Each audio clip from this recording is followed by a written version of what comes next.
तो अभी तक फिजिक्स में हम लोगों ने ये देख लिया था कि इलेक्ट्रोमैग्नेटिक वेव्स के बारे में समझ लिया है और उसके बाद फिर हाइजेंस प्रिंसिपल के बारे में समझा है। तो हाइजेंस प्रिंसिपल में हुँ, हम लोगों ने ये देखा कि लाइट को किस तरीके से सपोज किया था हाइजेंस ने कि एक वेव के जैसा किस तरीके से ट्रैवल करती है। हाइजेंस ने मटेरियल वेव माना था लाइट को कि लाइट मटेरियल वेव होती है, मैकेनिकल वेव, उसको कोई मटेरियल मीडियम चाहिए होता है। तो ये हाइजेंस प्रिंसिपल तक देखा था और उसकी मदद से लॉज ऑफ रिफ्लेक्शन और लॉज ऑफ रिफ्रैक्शन दोनों की प्रूविंग देख ली थी। तो अब आज जो है नया स्टार्ट करना है वो है इंटरफेरेंस। इंटरफेरेंस वेव ऑप्टिक्स में जो सेकंड चैप्टर है इंटरफेरेंस। अब वहाँ से हम लोग स्टार्ट इंटरफेरेंस। करेंगे इंटरफेरेंस। और जो रिड्यूस्ड सिलेबस है सीबीएसई का इस सेशन के लिए 2021 सेशन के लिए, इसमें इंटरफेरेंस हुँ, चैप्टर से कुछ भी रिड्यूस नहीं किया गया है, ना ही हाइगेंस प्रिंसिपल से कुछ रिड्यूस किया गया था। तो इसको पूरा पढ़ना है। इसके बाद जो डिफ्रैक्शन है वो भी पूरा है। हाँ, उसके बाद जो पोलराइजेशन वाला था वो इस बार पूरा हटा दिया गया है। तो अभी इंटरफेरेंस में जो भी चीज़ें अभी तक चलती थी वो हम लोगों को पूरी पढ़नी है इस बार। तो इंटरफेरेंस क्या होता है उससे स्टार्ट करेंगे आज। तो इंटरफेरेंस ऑफ लाइट, कोई भी लाइट वेव का या फिर किसी भी और तरीके की वेव का इंटरफेरेंस पढ़ने से पहले हम लोगों को एक प्रिंसिपल होता है, प्रिंसिपल ऑफ सुपरपोजिशन, उसको थोड़ा-सा देखना पड़ेगा। तो सबसे पहले स्टार्ट करेंगे प्रिंसिपल ऑफ सुपरपोजिशन से। हुँ, प्रिंसिपल ऑफ हुँ, सुपरपोजिशन क्या होता है, क्या कहता है, क्या मतलब होता है इसका? Principle of hmm. सुपरपोजिशन।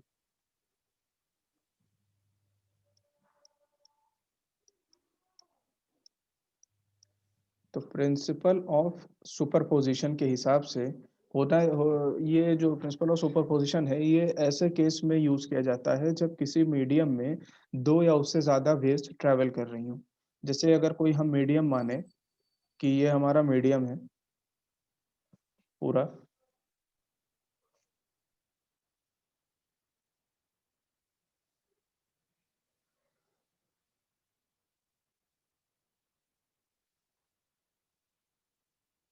ये हमारा मीडियम है और इस मीडियम में होंगे पार्टिकल्स इस मीडियम के।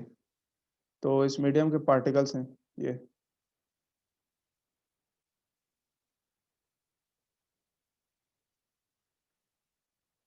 इस तरीके से पार्टिकल्स होंगे पूरे मीडियम में, जगह-जगह पे मीडियम के छोटे-छोटे पार्टिकल्स, जो मिलके मीडियम को बनाएँगे पूरे मीडियम को। तो अनगिनत होंगे, सिम्प्लिसिटी के लिए थोड़े से दिखा रहे हैं हम यहाँ पे। अब यहाँ पे प्रिंसिपल ऑफ सुपरपोज़िशन कहता ये है कि अगर इस मीडियम के अंदर, ये जो ग्रीन बॉक्स के अंदर पूरा मीडियम है और रेड डॉट उसके पार्टिकल्स हैं। इस मीडियम के अंदर अगर कोई वेव आती है इस तरीके से चली, कोई वेव आई और वो गई। तो वो क्या करेगी कि जहाँ-जहाँ से पास करती है, वहाँ-वहाँ पे एक्चुअली होता क्या है कि पार्टिकल जो होते हैं मीडियम के वो वाइब्रेट करने लगते हैं। हम ये मान लें कि उनका वाइब्रेशन अभी अप एंड डाउन मोशन में होगा, अबव और बिलो, ऊपर और नीचे की तरफ। आगे-पीछे वाला नहीं मान रहे, ये मान रहे हैं कि ऊपर-नीचे होगा। तो अगर ये वेव ऑफ लाइट इस तरीके से कुछ ट्रैवल कर रही है, ऐसे। ये वेव ऑफ लाइट हमारी जो ट्रैवल कर रही है इस तरीके से। अगर इसमें प्रिंसिपल ऑफ सुपरपोज़िशन फिर ये कहता है कि अगर इसी के अंदर कोई दूसरी रे आ गई, कोई दूसरी वेव आ गई, कोई दूसरी वेव आ गई और वो वेव इस तरीके से है कि उसका थोड़ा-सा चेंज है मै मामला, उसका मामला कुछ इस तरीके से चेंज है कि जब जैसे कि ये वेव यहाँ पे पहुँच रही है और यहाँ पे चल के जब यहाँ पे पहुँची तो ये वेव ब्लू वाली मैक्सिमम हो गई।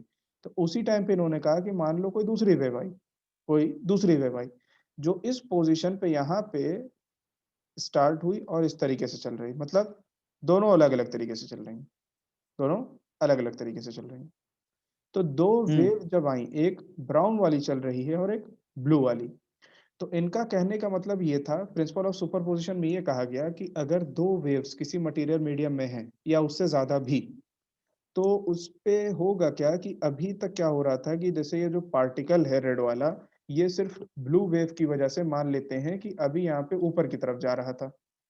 ब्लू वेव कह रही थी इसको कि ऊपर की तरफ तुम जाओ। मान लेते हैं कहती है कि 10 मीटर ऊपर जाओ। लेकिन उसी टाइम पर जब ये ब्राउन वेव है, तो इस ब्राउन वेव ने ये कहा कि नहीं, तुम क्या करोगे कि तुम नीचे की तरफ जाओ 2 मीटर। अब जब ये ऐसा केस हुँ, बनेगा कि एक वेव कह रही है कि ऊपर जाओ, दूसरी कह रही है नीचे जाओ। पहली कह रही कि ऊपर 10 मीटर जाओ, नीचे कह रही कि 2 मीटर, दूसरी वेव कह रही नीचे 2 मीटर जाओ। तो अब यहाँ पर होगा क्या कि ये जो पार्टिकल है, ये जो है अब सुपरपोज़िशन प्रिंसिपल का इस्तेमाल करके डिसाइड करेगा कि ये किस तरफ जाएगा, किस तरफ नहीं जाएगा। तो प्रिंसिपल ऑफ सुपरपोज़िशन ये कहता है कि अगर 2 या उससे ज़्यादा वेव किसी मीडियम में हैं, तो किसी भी पॉइंट पर उन वेव्स की वजह से जो डिस्प्लेसमेंट होगा पार्टिकल का, रिजल्टेंट डिस्प्लेसमेंट, वो जो ओरिजिनल डिस्प्लेसमेंट हर वेव का अपना है, जैसे ब्लू का 10 मीटर ऊपर की तरफ और ब्राउन का 2 मीटर नीचे की तरफ, इन डिस्प्लेसमेंट्स का वेक्टर सम होता है रिजल्टेंट डिस्प्लेसमेंट। तो अगर हम ये माने कि वेक्टर के वजह से हमें वेक्टर का मतलब ये हो गया कि हम डायरेक्शन को भी देखेंगे। तो अब ये मान लें कि ऊपर वाला डायरेक्शन ब्लू वेव की वजह से जो रेड पार्टिकल का 10 मीटर को होगा, वो कहते हैं हम +10 मीटर। और जो नीचे ब्राउन वाली वेव है, वो रेड वाले पार्टिकल को कहेगी कि 2 मीटर जाओ और कहाँ? नीचे की तरफ, तो उसका -2 मीटर।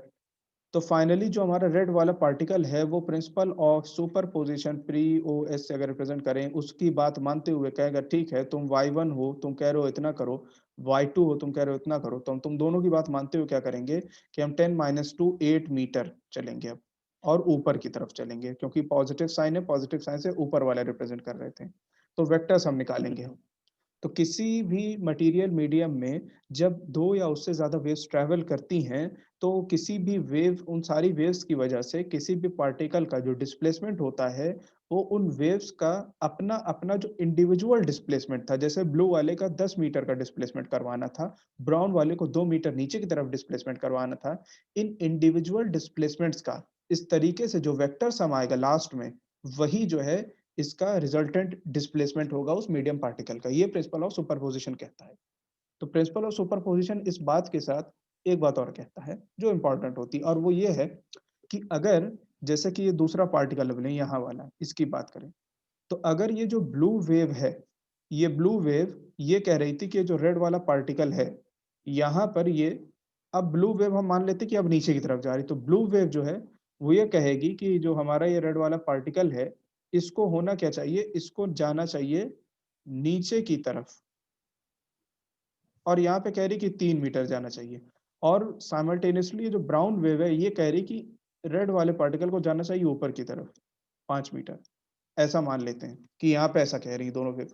अब ब्लू वाली कह रही है कि 3 नीचे और ब्राउन कह रही है कि 5 मीटर ऊपर जाओ।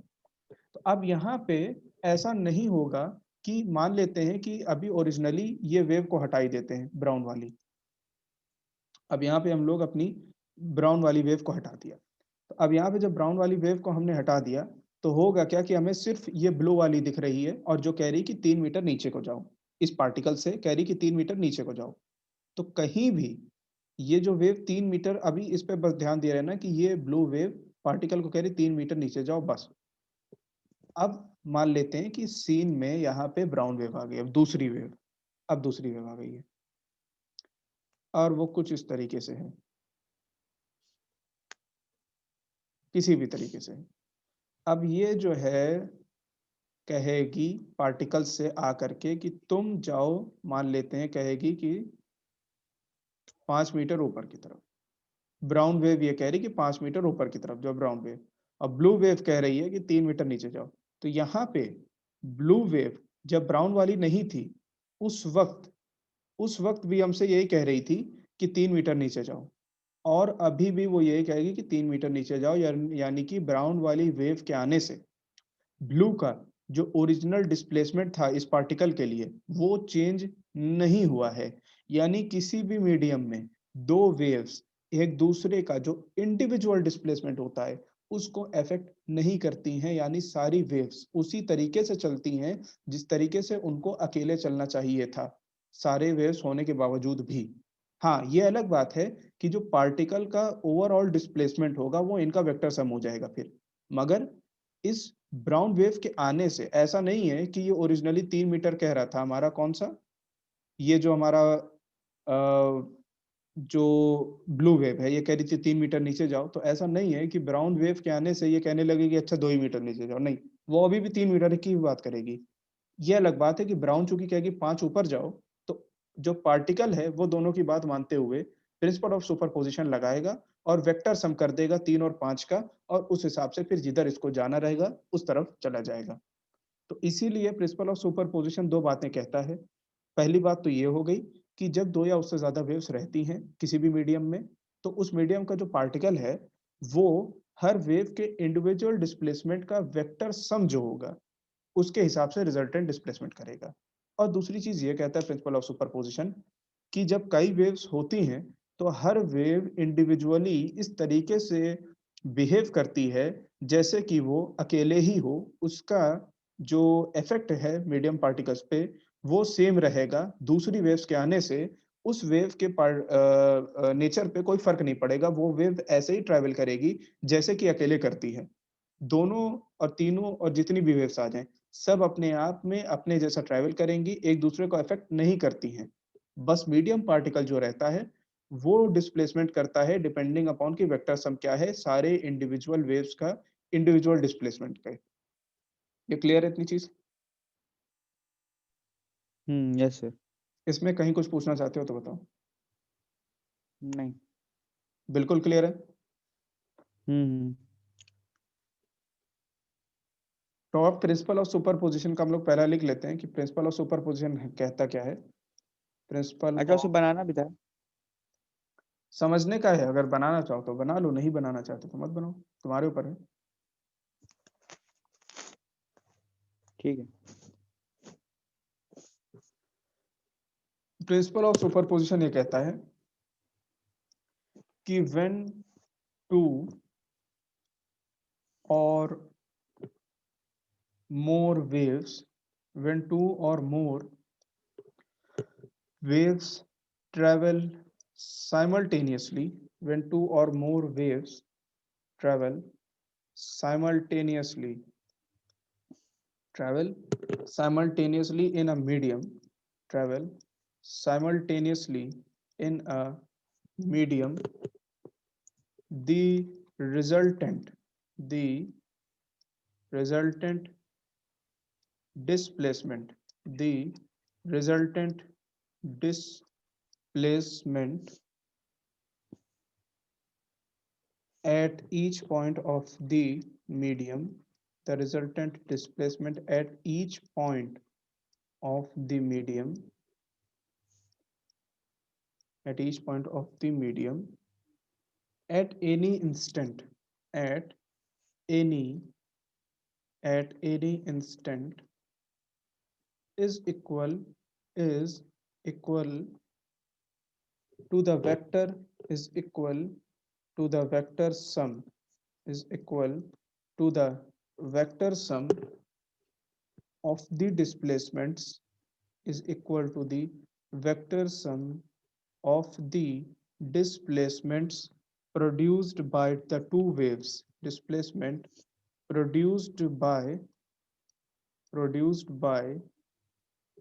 the two waves separately, separately, by the two waves separately. तो प्रिंसिपल ऑफ सुपरपोजिशन ये है कि when two or more waves travel simultaneously in a medium, मतलब कि दो या उससे ज्यादा वेव्स अगर एक साथ ट्रैवल कर रही हैं मीडियम में, तो resultant displacement at each point of the medium at any instant, तो जब दो या उससे ज्यादा वेव्स ट्रैवल कर रही हैं एक साथ मीडियम में, तो मीडियम के किसी भी एक पॉइंट यानी किसी भी एक पार्टिकल पर किसी पर्टिकुलर टाइम के दौरान जो डिस्प्लेसमेंट होगा उन सारी वेव्स की वजह से, रिजल्टेंट डिस्प्लेसमेंट वो क्या होगा, वो इक्वल होगा, is equal to the vector sum of displacements produced by two waves separately. मतलब ये जो डिस्प्लेसमेंट रिजल्टेंट होगा ये बराबर होगा उन डिस्प्लेसमेंट्स के वेक्टर सम के। किन डिस्प्लेसमेंट्स के वेक्टर सम के?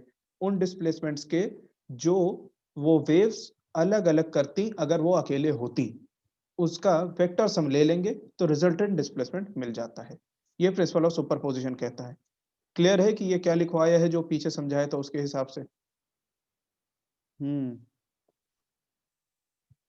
दूसरी बात जो इंपॉर्टेंट है वो ये कहती है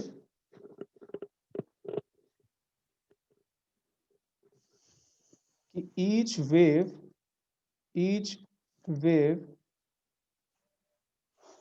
travels in a medium,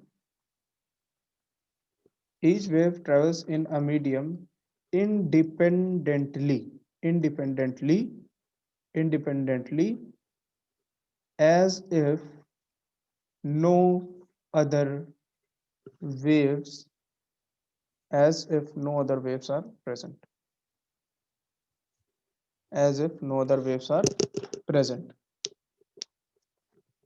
मतलब कि the shape i.e. which means the shape and other characteristics of the wave, the shape and other characteristics of the wave will not change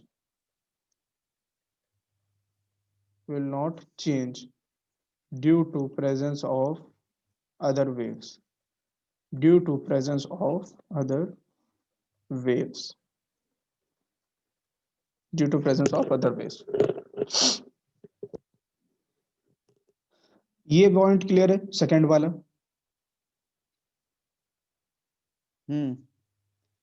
दोनों ही पॉइंट्स में कोई दिक्कत? एक मिनट बता रहे, एक मिनट।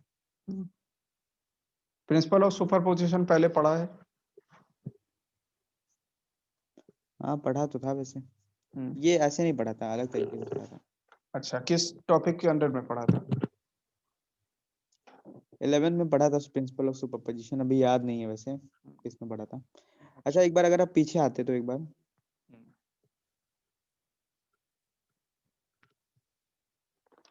बताओ। हाँ तो ये जो डायग्राम है, हाँ तो इसको अगर आप एक बार क्विकली सम अप कर दीजिए, मतलब आपने जो जो बताया एक बार जल्दी से बता दीजिए। ठीक है। हमने प्रिंसिपल ऑफ सुपरपोजिशन में ये कहा कि ये एक ग्रीन बॉक्स में पूरा हमारा मीडियम है, इसको हम अलग से बना देते हैं फिर से। हम देखिए समझ गया, लेकिन थोड़ा डेफिनेशन पढ़ने के बाद ना एक बार आप बता देते तो और क्लियर हो जाता। रुक जाओ, उसमें हमको असल में थोड़ा सा उसमें एक चीज अलग करनी भी थी, वहां पे हो नहीं पाती, तो हम भी चाह रहे थे थोड़ा सा अलग से हो जाए।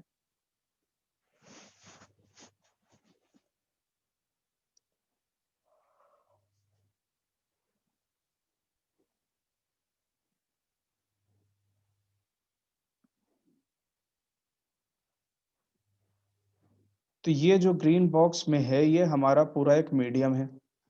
ग्रीन बॉक्स में पूरा एक मीडियम है। ये रेड डॉट्स इसके पार्टिकल्स हैं, मीडियम के पार्टिकल्स हैं। अब हमने कहा कि इस मीडियम में एक वेव आई, इस मीडियम में एक वेव आई इस तरीके से, अपना किसी भी तरीके से चल रही है, वेव है, कोई भी नेचर हो सकता है वेव का, उस तरीके से चल रही है। और ये वेव जब चल रही है तो ये वेव क्या करती है कि वेव जब किसी भी मीडियम के थ्रू पास होती तो हर पार्टिकल को एक पर्टिकुलर डिस्प्लेसमेंट करवाती। तो मान लेते हैं कि जो सबसे पहला पार्टिकल है या ये दूसरा, इसको ये वेव क्या कह रही है कि तुम ऊपर की तरफ जाओ 5 मीटर, ऊपर की तरफ जाओ 5 मीटर। तो अब इस पार्टिकल को इस वेव की वजह से 5 मीटर ऊपर की तरफ करना है डिस्प्लेसमेंट। उतने में ही अब एक आएगी दूसरी वेव, अब एक आएगी दूसरी वेव जो कुछ इस तरीके से होगी कि चलेगी ऐसे ऐसे ऐसे ऐसे। अब ये जो ग्रीन वेव दूसरी वेव आ गई है उसकी वजह से सबसे पहले तो सुपरपोजिशन का एक चीज ये समझना है कि जो ये ग्रीन वेव आई है उसकी वजह से ब्लू वेव का नेचर चेंज नहीं होगा। मतलब कि ब्लू वेव जिस तरीके से रेड को कह रही थी इस पार्टिकल को कि 5 मीटर ऊपर जाओ, ऐसा नहीं है कि अब इसका कहेगी 2 मीटर ही ऊपर जाओ, नहीं, ये अभी भी 5 मीटर ऊपर कहेगी। जैसे कि ये अभी यहाँ पे कह रही थी कि 5 मीटर जाओ, अभी भी ये कहेगी कि 5 मीटर ऊपर ही जाओ। अब जबकि ये ग्रीन वेव आ गई तो भी ये 5 मीटर ऊपर कह रही। अब ग्रीन वेव जो है वो अपनी बात बोलेगी। तो ग्रीन वेव क्या बोलेगी? ग्रीन वेव ये बोलेगी कि ऐसा है कि तुम नीचे की तरफ 10 मीटर जाओ। तो ग्रीन वेव का ये कहना है, ब्लू वेव का पहले ये कहना था। तो अब प्रिंसिपल ऑफ सुपरपोजिशन यहाँ पे ये काम करेगा, दूसरा काम अब ये करेगा। पहले तो सारी वेव्स जो थी उनका नेचर वैसे ही रखा प्रिंसिपल ऑफ सुपरपोजिशन ने, ग्रीन के आने से ब्लू के नेचर पे इफेक्ट नहीं पड़ा और ब्लू के नेचर से ग्रीन पे इफेक्ट नहीं पड़ा। अब प्रिंसिपल ऑफ सुपरपोजिशन इस पार्टिकल को ये कहेगा कि भाई साहब ऐसा है कि तुमको 5 मीटर ब्लू कह रही ऊपर जाओ, ग्रीन कह रही है कि 10 नीचे जाओ। तो तुम हमारी बात मानो, प्रिंसिपल ऑफ सुपरपोजिशन के हिसाब से कहो कि ये जो ग्रीन वाली का डिस्प्लेसमेंट है 10 नीचे की तरफ और ब्लू का डिस्प्लेसमेंट है 5 ऊपर की तरफ, इन दोनों इंडिविजुअल डिस्प्लेसमेंट्स जो ये अलग अलग करवा रही हैं इनका वेक्टर सम कर लो तुम। और जो वेक्टर सम आए उसके हिसाब से चल दो। अब वेक्टर सम जो है करेंगे तो 5 ग्रीन ब्लू वाली की वजह से ऊपर की तरफ को मान ले पॉजिटिव डायरेक्शन, और 10 ग्रीन वाली की वजह से मान ले नीचे की तरफ -10। तो फाइनली ये अच्छा जो पार्टिकल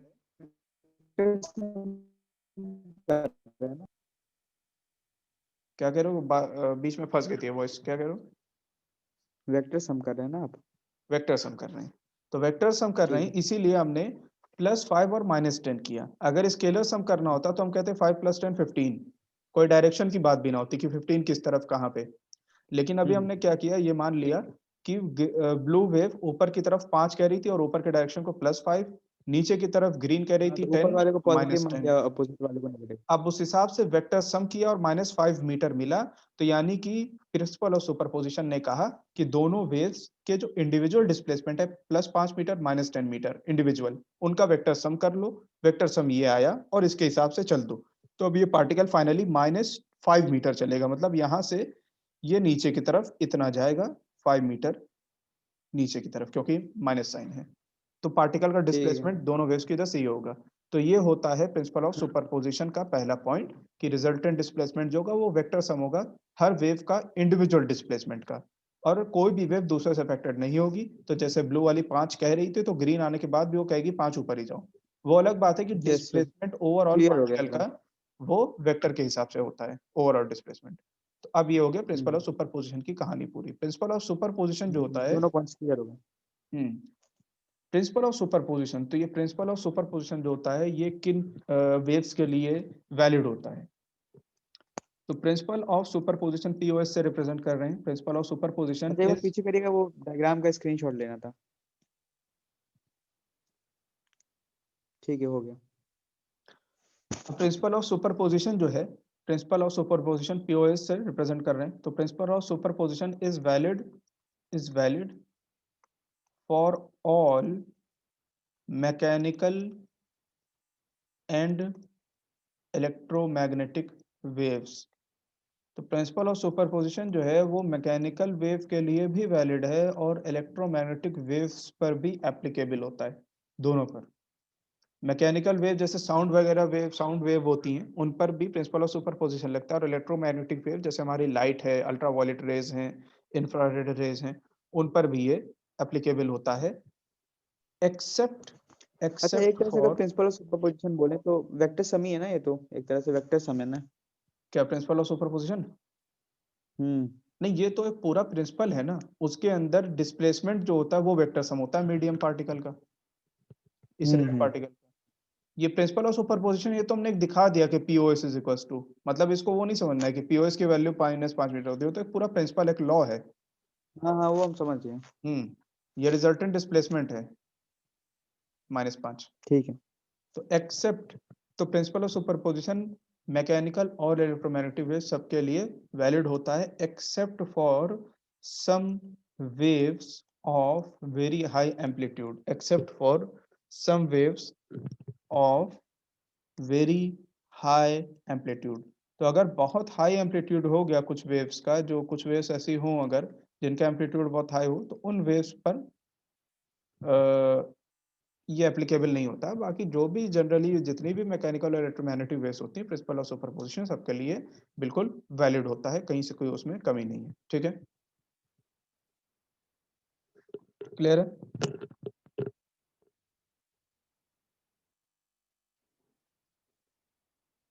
माइक म्यूट है। Yes sir, very clear. Principal of superposition हम लोगों का ये कंप्लीट हुआ ये टॉपिक। प्रिंसिपल ऑफ सुपरपोजिशन में इसमें और आगे बढ़ने से पहले एक एग्जांपल भी लेते चलें इसका, प्रैक्टिकल एग्जांपल, ताकि एकदम और क्लियर हो जाए कि ये हमारे प्रैक्टिकल एप्लीकेशन इसका कैसे होता है, डेली लाइफ में इसको कैसे समझा जाए। थ्योरेटिकल तो ये हो गया, प्रैक्टिकल ये समझने के लिए समझ सकते हैं कि जैसे अगर हम किसी ऑर्केस्ट्रा वगैरह को सुन रहे हैं, हम कहीं कोई गाना सुन रहे हैं, तो ऑडियो में जब ऑडियो सुन रहे हैं किसी भी गाने का, तो उस गाने में आजकल हर तरीके के इंस्ट्रूमेंट्स यूज किए जाते हैं। अब वायलिन भी होगा, गिटार भी होगा, तबला होगा, ड्रम होगा, जितने भी तरीके के म्यूजिकल इंस्ट्रूमेंट होते हैं किसी भी गाने में आजकल सबका यूज किया जाता है। लेकिन अगर हमें समझ है, जैसे लोगों को जो भी म्यूजिकल इंस्ट्रूमेंट्स की समझ रखते हैं, वो सुनते हुए गाने को ये बता सकते हैं, और थोड़ा बहुत हम लोग भी तबला और गिटार में तो हम लोग भी डिफरेंस कर सकते हैं दोनों की वॉइस में। तो अगर दोनों एक साथ बज रहे हैं किसी गाने में, तो दोनों को सुनते हुए जब दोनों एक साथ बजाए जा रहे हैं, दोनों म्यूजिकल इंस्ट्रूमेंट एक साथ प्ले हो रहे हैं, तो दोनों एक साथ ही हमारे ईयर्स तक पहुँच रहे हैं, दोनों को हम एक साथ परसीव कर रहे हैं और समझ रहे हैं। उसके बाद भी हम ये बता देते हैं कि हाँ, एक जो है वॉइस ड्रम से आ रही है और दूसरी गिटार से आ रही है। ऐसा नहीं होता है कि ड्रम और गिटार दोनों की वेव्स एक साथ चली, साउंड वेव्स, और उसके बाद दोनों ने एक-दूसरे को डिफर कर दिया, ऐसा नहीं होता है। दोनों मिक्स भी होती हैं, दोनों की एक साथ सुनाई भी देती है, ओवरलैप भी करती लगती है। लेकिन फिर भी हमें ये समझ में आता है कि गिटार और ड्रम दोनों की बज रही है एक साथ। यानी गिटार की जो अपनी कैरेक्टरिस्टिक वॉइस होती है, साउंड होती है, वो ड्रम की वजह से चेंज नहीं हुई, हमको साफ पता चल रहा है कि गिटार की बज रही है, और ड्रम की भी हमको लगता है कि हाँ, हो रही है। वो अलग बात है कि एकदम एक साथ सुनाई देती है, ओवरलैप करती है। तो वो प्रिंसिपल ऑफ सुपरपोज़िशन की वजह से पॉसिबल होता है। अगर प्रिंसिपल ऑफ सुपरपोज़िशन ना होता, तो गिटार और ड्रम को एक साथ बजाने पे ड्रम की जो कैरेक्टरिस्टिक अपनी जो साउंड होती है, वही चेंज हो गई होती है। हमको गिटार ना लग के लगता कुछ और बज रहा है। तो ये प्रिंसिपल ऑफ सुपरपोज़िशन क्या होता है, क्लियर है? Yes sir. ठीक है। हाँ, याद आ रहा है वैसे शायद वो प्रिंसिपल ऑफ सुपरपोजिशन के बारे में साउंड चैप्टर में पढ़े थे एक बार, यही वाला एग्जांपल में, जो हुँ, आपने बताया ना ड्रम और तबला जब बजता है तो हुँ, हुँ, कैसे हुँ। हम लोग वो कर पाते हैं कि हुँ, कहाँ इसके बाद। बिल्कुल। तो ये प्रिंसिपल ऑफ सुपरपोज़िशन हो गया। अब देखना है कि हमारा इंटरफेरेंस ऑफ लाइट, ये क्या है? अच्छा, अभी इंटरफेरेंस जो टॉपिक था उसकी बात अभी नहीं हुई ना, अभी एक बार भी अब शुरू हो रही। अब शुरू करें। क्योंकि प्रिंसिपल ऑफ सुपरपोजिशन को यूज करते हैं इंटरफेरेंस ऑफ लाइट में, इसलिए प्रिंसिपल ऑफ सुपरपोजिशन को पहले पढ़ लिया जाता है। इंटरफेरेंस ऑफ लाइट क्या होता है, पहले तो ये देख लेते हैं। तो the distribution of light intensity the distribution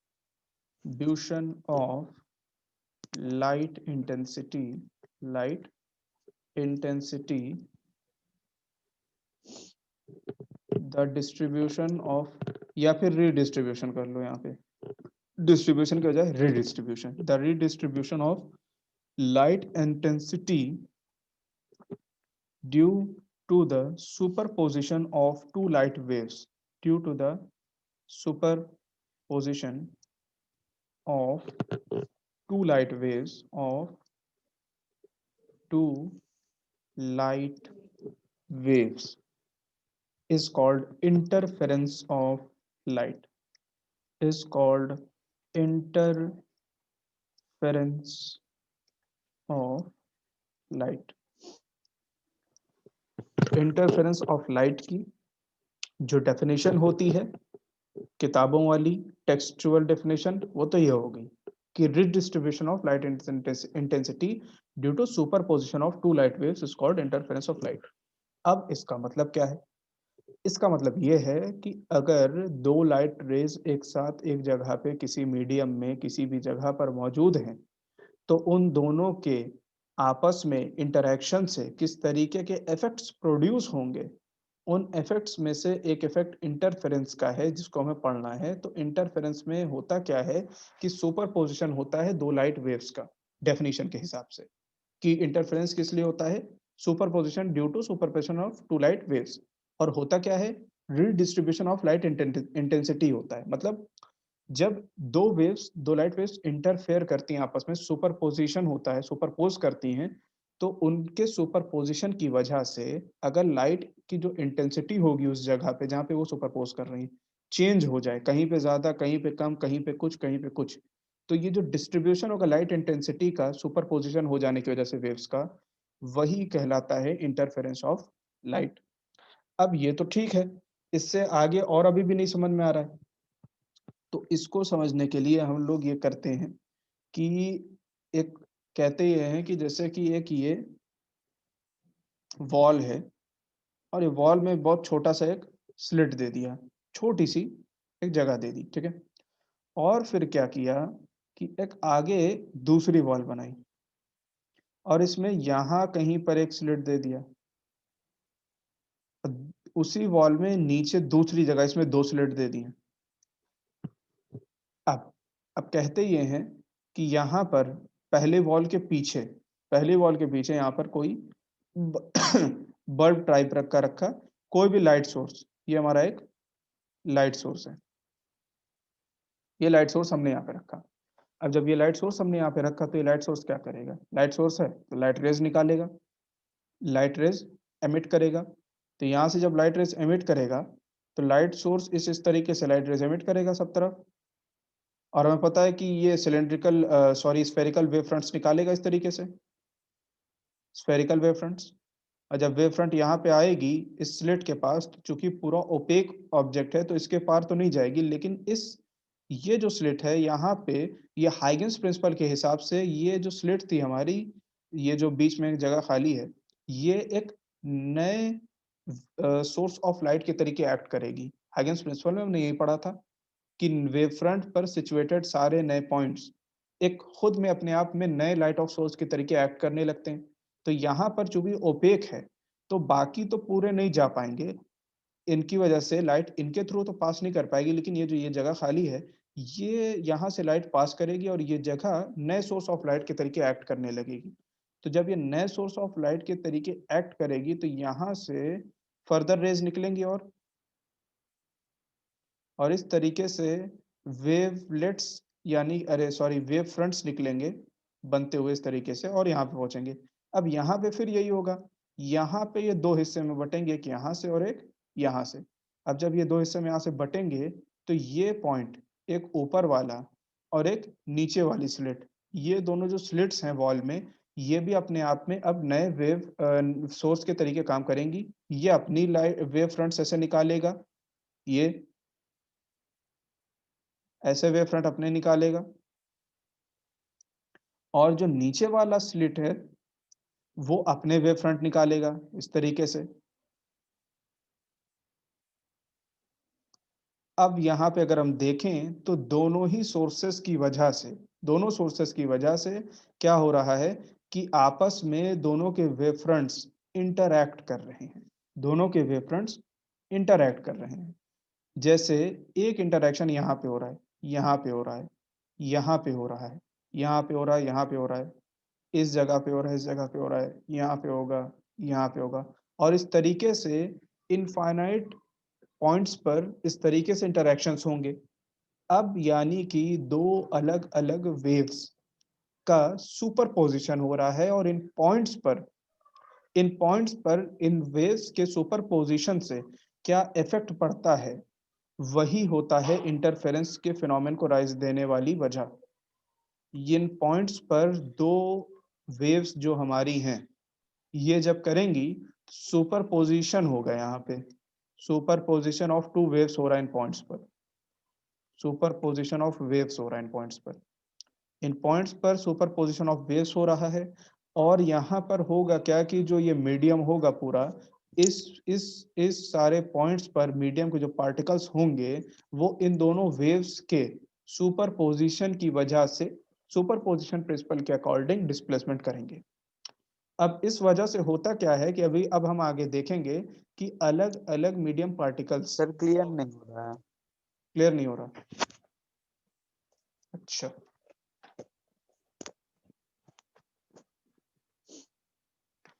देखो इसमें जो है, एक काम करते हैं कि बाकी पीछे का सब गायब करते हैं, खाली इतना बताना। एक ये स्लिट है और एक ये स्लिट है, ठीक है ना? अब पीछे से लाइट रेज आ रही कहीं से, ठीक है? ये वेव फ्रंट है, रेज तो ऐसे ऐसे होंगी परपेंडिकुलर, ठीक है ना? जब ये वेव फ्रंट यहाँ पे पहुंचेगा तो पूरा ओपेक है वॉल, उसके थ्रू वॉल के नहीं जा पाएगा, बस इन दो पॉइंट्स से जाएगा। और हाइगेंस कहता है कि वेव फ्रंट पे लाई करने वाले सारे पॉइंट, मतलब ये पॉइंट, ये पॉइंट, ये पॉइंट अपने आप में नए सोर्स के तरीके काम करते हैं, ये भी लाइट एमिट करते हैं, ये कहता है वेव फ्रंट हाइगेंस प्रिंसिपल। तो ये दो पॉइंट है, एक ये वाला और एक ये वाला, ये अपने आप में फ्रेश वेव्स को ओरिजिनेट करवाएगा, ये नई वेव्स को ओरिजिनेट करवाएगा। यहाँ से ये अपने आप में एक नए सोर्स के तरीके काम करेगा, ये ऐसे निकालेगा अलग अपनी रेस, निकालेगा कि नहीं? ये निकालेगा इस ये तरीके कौन सा वो है जो लाइन बनाई है आपने, ये ओपेक मीडियम में? नहीं, मीडियम ओपेक नहीं है, बीच में ये वॉल ओपेक थी। अब ये दूसरा इधर अच्छा मीडियम है, एयर ही मान लो, वैक्यूम मान लो, कुछ भी एयर मान के चलो, क्योंकि जनरल वेव्स की बात करें तो मटेरियल वेव्स भी आ जाएंगे, एयर मान लेंगे, वैक्यूम मानेंगे तो सिर्फ ईएम वेव्स हो पाएंगी। तो इधर मान लेते हैं एयर है और इधर भी एयर थी, इधर भी एयर है और इधर भी एयर थी, बीच में ये एक वॉल है, ये इस वॉल में दो स्लिट हैं। तो अब ये पहली स्लिट अपने आप में एक नए सोच के तरीके काम कर रही है और नई वेवलेट्स एमिट कर रही है, और नीचे वाला जो ये वॉल जो है ये तो ओपेक है ना, हम्म तो ये ओपेक में ऑब्जेक्ट होते हैं ना, तो वो तो लाइट को रिफ्लेक्ट करते नहीं है, मतलब पास होने नहीं देते, ब्लॉक कर देते हैं ना। नहीं नहीं, वही तो कहा, स्लिट थी ना बीच में, जगह खाली छोड़ दी थी। यहाँ पे ये जो ग्रीन वाला पोर्शन है, ये जो छोटा अच्छा सा अच्छा सर्किल, अच्छा, ठीक ठीक है ठीक। वही तो पता है ना स्लिट। तो छोटी सी जगह खाली है, उसके थ्रू लाइट जा रही। अब जैसे यहाँ पे एक स्लिट थी दूसरी नीचे, तो ये भी एमिट करेगी, हम्म। ये अपने वेव्स एमिट करेगी इस तरीके से, और ग्रीन वाली भी एमिट कर रही थी अपने इस तरीके से। तो अब होगा क्या कि ग्रीन वाले जो ऊपर वाले स्लिट हैं, अच्छा, पहले एक लाइट रेस आ रही थी, एक वेवफ्रंट बन रहा था, और हाँ हाइगेंस के अकॉर्डिंग वहां से भी वो लाइट रेस अपने से एमिट कर रहा था। फिर बिल्कुल एक आपने स्लिट छोड़ी तो वहां से भी लाइट लाइट रेस एमिट हो रही हैं अभी आगे। बिल्कुल। और ब्लू नीचे वाला भी अपने एमिट कर रहा है ब्लू वेव्स, ऊपर वाला एमिट कर रहा है ग्रीन वेव्स को, दोनों वेव्स। अलग अलग करेगा? हाँ, वो अपनी कर रहा है, ये अपनी कर रहा है। ठीक है, पर आ तो एक ही रही थी ना, लाइट रेस तो एक ही आ रही थी।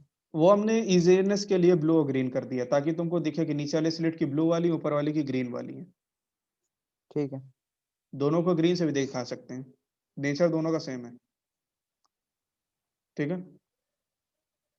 ठीक है। तो अब दोनों वेव्स जो नीचे से निकल रही हैं और ऊपर से जो निकल रही हैं, सुपरपोज करेंगी इस पॉइंट पे, यहाँ पे मिल रहे हैं, यहाँ पे सुपर पोजिशन होगा, यहाँ पे सुपर पोजिशन होगा, यहाँ पे होगा, यहाँ पे होगा, इस पॉइंट पे, इस पॉइंट पे, इस पॉइंट पे, हर पॉइंट पे सुपर पोजिशन होगा, हम्म क्योंकि दो वेव्स जहाँ पे ओवरलैप करती हैं वहां पे सुपर पोजिशन होता है। हम्म। तो अब इन पॉइंट्स पे सुपर पोजिशन होगा। अगर अगर आप हम्म जब सुपर पोजिशन बोलते हैं, हम्म तो अगर कोई इमेज बनानी हो सुपर पोजिशन क्या है, तो कैसे, मतलब ओवर, मतलब जैसे दो रेज आ रही हैं आपस में ओवरलैप कर रही हैं, तो हम्म। वहां पे सुपर पोजिशन होता है, तो मतलब इसका मतलब क्या समझे? इसका मतलब ये समझो कि एक वेव ये जा रही है ऐसे, ठीक है, हम्म इस पॉइंट की बात कर रहे हैं हम, इस पॉइंट पे हम्म फोकस करो, एक ग्रीन वेव जा रही है और अब एक आएगी रेड वेव, ठीक है। हम्म रेड वेव ऐसे है, ठीक, हम्म। इस तरीके से, और ग्रीन जो थी वो अपना इस तरीके से थी, ऐसे। तो सुपर पोजिशन का मतलब ये कि यहाँ पे ग्रीन वाली चूंकि नीचे की तरफ यहाँ पे जा रही है अभी, नीचे की तरफ दिख रही जाते हम्म। हुए, तो ये कहेगी नीचे की तरफ हाँ। जाओ। और रेड वाली जो है ऊपर की तरफ जा रही, तो वो कहेगी ऊपर की तरफ जाओ। तो यहाँ पे जो हम्म। पार्टिकल है, ये डिसाइड नहीं कर पाएगा ऊपर जाए कि नीचे जाए। तो ये प्रिंसिपल ऑफ सुपरपोजिशन के हिसाब से इस डिस्प्लेसमेंट का और इस डिस्प्लेसमेंट का, ये डिस्प्लेसमेंट d1 है और ये d2 है, तो d1 vector plus d2 vector करके अपना dr रिजल्टेंट डिस्प्लेसमेंट निकालेगा, और उस इस dr के हिसाब से ये जो है ऊपर या नीचे किधर भी जाएगा, दोनों की वजह से। ठीक है, अभी भी क्लियर नहीं है? समझ गए, क्लियर है। तो सुपरपोजिशन का ये मतलब होता है, ये विजुलाइज करना है कि दो या उससे ज्यादा वेव्स पहुंच रही हैं, और अब उन वेव्स की वजह से जो रिजल्टेंट डिस्प्लेसमेंट होगा, उतना डिस्प्लेसमेंट हमारा पार्टिकल करेगा वहां पे, वरना एक वेव हम्म। की वजह से जो होता है उतना करता। ठीक है, तो अब ये जो पॉइंट्स हैं इन सब जगह तो पे, बस आप जब भी बोलेंगे सुपर पोजिशन है यहाँ पे, तो बस ये सोचें कि दोनों वेव्स की वजह से वो पार्टिकल कितना डिस्प्लेसमेंट कर रहा है, बस एग्जैक्टली वही समझ रिजल्ट लो, में। बिल्कुल वही समझ ठीक लो। है। तो अब यहाँ पे ये प्रिंसिपल ऑफ सुपरपोजिशन जो होगा यहाँ पे अप्लाई होगा, क्योंकि यहाँ पे दो वेव्स सुपरपोज हो रही हैं, मिल रही हैं। तो यहाँ पे ये पार्टिकल्स अलग अलग तरीके से डिस्प्लेसमेंट करेंगे, डिपेंडिंग अपॉन कि यहाँ पे इंडिविजुअल वेव्स का डिस्प्लेसमेंट कितना होगा, उसका वेक्टर सम। तो ये जो पीछे हम्म। वाला फिगर था, इसमें हम यही बता रहे थे कि अलग अलग ये जो पॉइंट्स हैं, इन पॉइंट्स पर सुपरपोजिशन होगा वेव्स का, वेव्स का ठीक है। सुपरपोजिशन होगा। और जब वेव्स का सुपरपोजिशन होगा, तो उसकी वजह से इन सारे पॉइंट्स पर रिजल्टेंट डिस्प्लेसमेंट वो नहीं होगा जो इंडिविजुअल ब्लू या इंडिविजुअल ग्रीन वाली वेव की वजह से होना चाहिए था। अब सुपर पोजिशन के हिसाब से रिजल्टेंट डिस्प्लेसमेंट जो होगा वो होगा इन इन पॉइंट्स पर। इस वजह से होता क्या ठीक है। है कि अभी हम आगे देखेंगे कि जो डिस्प्लेसमेंट होता है किसी भी पार्टिकल का एक पर्टिकुलर पोजीशन पे, उसकी वजह से जो एम्पलीट्यूड चेंज होता है और एम्पलीट्यूड डिपेंड करता है इंटेंसिटी पे। अभी ये चीज आगे देखेंगे हम लोग कि एम्पली डिस्प्लेसमेंट जो होता है वो इंटेंसिटी को कैसे अफेक्ट करता है किसी पार्टिकल का। यहाँ पे जो पार्टिकल का डिस्प्लेसमेंट होगा रिजल्टेंट ब्लू और ग्रीन की वजह से, वो इस पॉइंट पर जो लाइट की इंटेंसिटी होगा उसको अफेक्ट करता है। और जब अफेक्ट करता है यहाँ पे लाइट की इंटेंसिटी को, तो अगर हम ये कहते हैं कि सामने की तरफ कोई हम एक वो रख लें, अपनी स्क्रीन को रख लें। ये यहाँ पे हमने ये एक स्क्रीन रख ली है, एक ये हमारी स्क्रीन है। तो इस स्क्रीन पे अगर हम देखेंगे तो हमको कुछ ऐसा दिखेगा कि यहाँ पे स्क्रीन बहुत ब्राइटली इल्यूमिनेटेड रहेगी कहीं पे। जैसे ये पार्ट्स हैं, यहाँ पे बहुत ब्राइट लाइट दिखेगी हमें। उसके बाद फिर कुछ जगह पे लाइट जो है वो कम हो जाएगी, थोड़ी-थोड़ी हो जाएगी। फिर उसके बाद कहीं पे एकदम ब्राइट हो जाएगी लाइट। फिर कहीं पे इंटेंसिटी लाइट की हल्की हो जाएगी, फिर आगे की तरफ बहुत ब्राइट हो जाएगी लाइट। फिर कहीं पे इंटेंसिटी कम हो जाएगी, फिर कहीं पे बहुत ब्राइट, फिर इंटेंसिटी कम। तो हमको ऐसा दिखेगा कि इंटेंसिटी कहीं पे लाइट की ज़्यादा है, फिर कहीं पे कम है, फिर बहुत ज़्यादा है, फिर कम है, फिर लाइट की इंटेंसिटी बहुत ज़्यादा है, लाइट की बहुत इंटेंसिटी कम है। तो ये इसलिए होगा क्योंकि बहुत सारी जगह पे वेव्स का सुपरपोज़िशन हो चुका है और उन पॉइंट्स पर सुपरपोज़िशन की वजह से जो लाइ पार्टिकल्स हैं, उनका डिस्प्लेसमेंट कुछ अलग हो गया है और डिस्प्लेसमेंट अलग होने की वजह से कहीं पर इंटेंसिटी ज़्यादा हो गई है और कहीं पर बिल्कुल कम हो गई है। तो जिन जगह पे इंटेंसिटी कम हुई है, वहाँ पे लाइट हमें बहुत हल्की सी लगेगी और कहीं पे बहुत ज़्यादा सी लगेगी। ये है इंटरफेरेंस ऑफ लाइट। इसमें जो पॉइंट्स क्लियर नहीं हुए, वो पूछ लो पहले। नहीं, सब कुछ क्लियर है। अगर आप क्लियर? डेफिनेशन को एक्सप्लेन करना चाहें तो इंटरफेरेंस ऑफ लाइट की। इंटरफेरेंस ऑफ लाइट की जो डेफिनेशन हमने लिखवा दी, उसमें ये बताया कि रीडिस्ट्रीब्यूशन होता है लाइट इंटेंसिटी का, उसी रीडिस्ट्रीब्यूशन को, इंटेंसिटी ऑफ लाइट के रीडिस्ट्रीब्यूशन को हम इंटरफेरेंस कहते हैं। तो यहाँ पे, हम्म। और वो होता क्यों है? Superposition of two light waves की वजह से। यानी कि दो लाइट वेव्स, एक ब्लू वाली और ग्रीन वाली थी, उनका सुपरपोजिशन इन इन पॉइंट्स पे हुआ और इन इन पॉइंट्स हाँ के हाँ। सुपरपोजिशन की वजह से इंटेंसिटी जो थी, इंटेंसिटी का जो जनरल डिस्ट्रीब्यूशन था पहले, वेव्स, दोनों वेव्स में से सिर्फ एक वेव को अगर माने, उसकी वजह से जो इंटेंसिटी का डिस्ट्रीब्यूशन था, वो डिस्ट्रीब्यूशन चेंज हो गया दूसरी ब्लू वाली के आने की वजह से। और अब हर जगह पर जहाँ पे सुपरपोजिशन हो रहा है, इंटेंसिटी दूसरे तरीके से डिस्ट्रीब्यूट हो गई, दूसरे तरीके से, दूसरे वे में। हम्म। कहीं पे कम हो गई और कहीं पे बहुत ज़्यादा हो गई। उसकी वजह से हमें हाँ। अगर एक स्क्रीन रख दें, तो जहाँ पे हम्म। इंटेंसिटी कम है, बिल्कुल उसकी सीध में हमें इंटेंसिटी बहुत हल्की दिखाई देगी, लाइट ज़्यादा लगेगी नहीं। यहाँ पर बहुत ज़्यादा लाइट लगेगी, यहाँ पे कम लगेगी। तो इसलिए ये रीडिस्ट्रीब्यूशन हो गया लाइट इंटेंसिटी का, सुपरपोजिशन हो हम्म। जाने की वजह से। और इसी फिनोमेना हम्म। को हम इंटरफेरेंस बोलते हैं। ठीक है। ये है इंटरफेरेंस की कहानी। तो इंटरफेरेंस में इसके बाद डेरिवेशन किए जाते हैं, इंटरफेरेंस के डेरिवेशन किए जाते हैं। तो उन डेरिवेशन को इंटरफेरेंस के हम लोग नेक्स्ट टर्न पे देखेंगे। अभी यहीं तक आज की क्लास अच्छा, चलेगी। हम्म लाइट जहाँ पर देखिए, वो वाला खोल लीजिए। हम्म हाँ, जैसे लाइट की इंटेंसिटी जहाँ पर ज्यादा है, हम्म। तो उसका कोई रीजन है, मतलब जहाँ पे ज्यादा है कहीं पे कम है।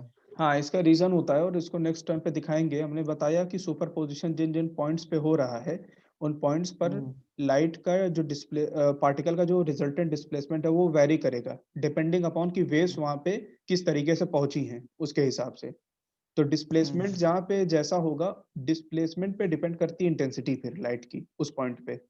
तो अगर उस पॉइंट पे डिस्प्लेसमेंट कुछ ऐसा है कि इंटेंसिटी बहुत कम हो गई है, तो वो इधर ऐसे इंटेंसिटी कम वाली दिखाई देगी और कुछ पॉइंट्स ऐसे होंगे जहाँ पे इंटेंसिटी डिस्प्लेसमेंट की वजह से बहुत ज़्यादा हो गई होगी, हम्म। तो इंटेंसिटी ज़्यादा दिखाई देगी। तो इंटेंसिटी का जो डिस्ट्रीब्यूशन है ये इंटरफेरेंस की वजह से, सुपरपोज़िशन की वजह से, इसी को इंटरफेरेंस बोलते हैं। हम्म। क्लियर है? ठीक है, क्लियर है। ठीक है, तो आज की क्लास यहीं तक रखते हैं। नेक्स्ट क्लास में जो है इसका डेरिवेशन करेंगे और चांसेस है कि नेक्स्ट क्लास में इंटरफेरेंस कंप्लीट हो जाएगा। उसके कुछ क्वेश्चन करेंगे और फिर ये इंटरफेरेंस वाला हम लोग का कंप्लीट हो जाएगा। तो मरिहंत की हमको ज़रा फ़ोटो भेज देना, हम्म ठीक है? हम्म ठीक है। और बाकी कोई ख़ास बात तो नहीं है ना, लीव करें फिर? हाँ, कोई खास बात तो नहीं है वैसे। बस ये बताना है कि शाम को कितने बजे तक आए आपके पास? शाम में साढ़े 5 6 बजे तक हो। ठीक है। 6 बजे के बाद किसी भी कल तो टाइम आ जाना। ठीक है, ठीक है। अच्छा, कल रहेगी क्लास? कल? हाँ, कल वो केमिस्ट्री वाली रहेगी ना सुबह। फिजिक्स ही रख दीजिए ना, हमको तो लग रहा है फिजिक्स बहुत पीछे चल रहे हैं हम लोग। फिजिक्स कहाँ बहुत पीछे चल रहे हैं। फिजिक्स में हम लोगों का 2 चैप्टर कंप्लीट हो गया है, Huygens principle of electromagnetic wave. Interference की एक क्लास बाकी पूरा हो जाएगा। इंटरफेरेंस के बाद सिर्फ 25 से प्री डिफ्रैक्शन बोर्ड बच रख रहा है। दिया है इन्होंने, हुँ? स्कूल वालों ने। क्या चीज़? 25 से प्री बोर्ड रख दिया है। 25th से? अच्छा, हम्म, अच्छा। उससे पहले वेव ऑप्टिक्स तुम्हारा कंप्लीट हो जाएगा ना पूरा तो, 25th से पहले तो, कोशिश करेंगे तो। हाँ हाँ। और वेव इंटर ऑप्टिक्स का थोड़ा वेटेज ज्यादा आता है, पिछली बार भी बहुत आया था। हाइगेन्स प्रिंसिपल वगैरह वाला जो बताया है, वो लिखा हुआ है तुम्हारा। इलेक्ट्रोमैग्नेटिक वेव में से वेवलेंथ और यूजेस लिखे हुए हैं बिल्कुल। तो वो सब चीज़ें हम्म रटने वाली हैं। प्रिंसिपल ऑफ सुपरपोजिशन ये जो पढ़ रहे हैं, सॉरी इंटरफेरेंस, इंटरफेरेंस उसके बाद डिफ्रैक्शन, इसमें थोड़ा सा कैलकुलेशन वाला पार्ट है, तो उसको करना रहेगा। हम्म तो वेव ऑप्टिक्स तो ठीक। तुम्हारी मेरे ख्याल से 3 क्लास में निपटेगी अब, क्योंकि 1 क्लास हम्म लगनी है इंटरफेरेंस पे और 2 क्लास लगनी है डिफ्रैक्शन वाले पे। तो वो हो जाएगा टाइम से, वेव ऑप्टिक्स तो हो जाएगी। केमिस्ट्री थोड़ा-सा नेमिंग उसकी चल रही है, तो नेमिंग कंप्लीट हम सोच रहे हैं जल्दी से हो जाए तो हम लोग हैलो एल्केन्स और हैलो एरीन्स करना शुरू करें। तो इसीलिए जो है कल हम्म केमिस्ट्री की क्लास रहेगी, क्योंकि कल वही नहीं हुई थी। तो नोमेनक्लेचर ठीक कल है, कंप्लीट करा देंगे पूरा, ठीक है? ठीक है। ठीक है, लेकिन सुबह अच्छा, क्लास जल्दी नॉमेनक्लेचर रहेगी। की। अच्छा अच्छा। क्लास सुबह जल्दी ही रहेगी, तो मेरे ख्याल से हम कोशिश करेंगे 10 से 11 की रहेगी। तो उस हिसाब हम्म से तैयार रहना फिर, ठीक है?